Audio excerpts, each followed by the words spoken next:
मुल्तान के हवाले से एक बात बता दूं आपको, अरशाद साहब बहुत अच्छा। मुल्तान खानेवाल कबीर वाला, इस पे मुस्लिम लीग नून के बाद जो सबसे बड़े थम थे ना, वो थे राना बरादरान, राना इकबाल वगैरह जो पीपल्स पार्टी में चले गए, राना महमूद, ये सारे ये वो लोग थे जो इन्वेस्टर भी थे और जिनकी बरादरी भी थी, जो तौर के मास्टर भी थे।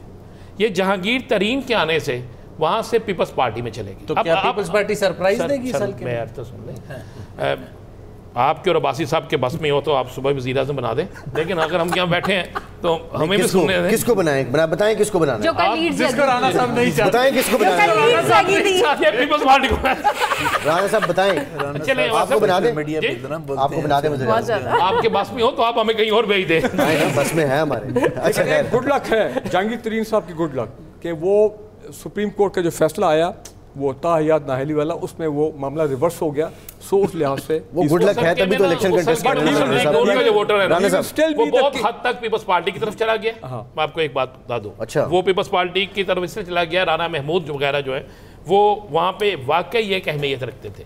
और जहाँ तक हम बार बार बात करते हैं जहांगीर तरीन का जहाज़ या एक पंजाब में ज़िमनी इलेक्शन हुए थे, उसमें 11 लोग जहांगीर तरीन के थे जो ज़िंदगी में इलेक्शन नहीं हारते थे, जिसमें चीचा वतनी से ले लें आप, जिसमें आप पखड़ से ले लें, और उनके लिए पैसा भी, जहाज भी, उनके लिए गवर्नमेंट भी, और उनके लिए सारा कुछ भी उस वक्त इससे ज्यादा इस्तेमाल हुआ था, लेकिन वो इलेक्शन हार गए थे। और आपको अब तरीन साहब खुद इलेक्शन लड़ रहे हैं, but he still play the role of a king maker after this election. You can't rule it out. Exactly, उनका एक खास किसी और के लिए थे, सियासत में उनका एक खास किरदार है, उसको हम बिल्कुल भी इग्नोर नहीं कर सकते। जोड़ तोड़ ठीक बात। जो उम्मीदवार अपने मुखालिफ उम्मीदवार को, जो उम्मीदवार, मैं एक जनरल बात कर रहा हूँ, जो उम्मीदवार अपने मुखालिफ उम्मीदवार को दबाव डाल के बिठा रहा है, इसका मतलब वो हार रहा है। इसका मतलब वो हार रहा है। अच्छा, मुझे जो राणा साहब की बात से कंक्लूजन मिला, NA 149 फिर जो है ना कहीं सरप्राइजिंग ना हो, जो वो बात पीपल्स पार्टी के फैक्टर की कर रहे हैं। हम यहाँ तरीन साहब और आमिर डोगर को देख रहे हैं। आमिर डोगर भी लाजमी सी बात है उतना कैंपेन के लिए आइडियल अगर सिचुएशन में नहीं होंगे तो कहीं पीपल्स पार्टी यहाँ पे फुटप्रिंट्स रखती है, और जरदारी साहब का फोकस ही बेसिकली साउथ पंजाब और इंडिपेंडेंट, कहीं वो ना हो। मैं ये सवालिया नहीं, मैं एक बात कहता हूँ जावेद हाशमी साहब के हवाले से, लेकिन जावेद हाशमी साहब ने PMLN के नून के साथ थ्रू आउट शहरी, लेकिन वहाँ से जब वो आए PTI में उनको बड़ा ओहदा मिला वगैरह, लेकिन he stabbed the party and his leadership in the back.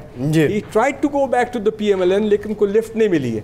अब हम देख रहे हैं कि पीछे हालात ऐसे बदले, वो फिर वो अपना हम तो हल्कों की पॉलिटिक्स ऐसे डिस्कस कर रहे हैं कि वोट को इज्जत दो और वोट अवाम का बड़ा एहतराम होगा। कल हवाओं के रुख बदल चुके हैं, प्लीज आप जमीन पे आ जाएं और ये ग्राउंड रियलिटी है, इसको एक्सेप्ट कर लीजिए प्लीज।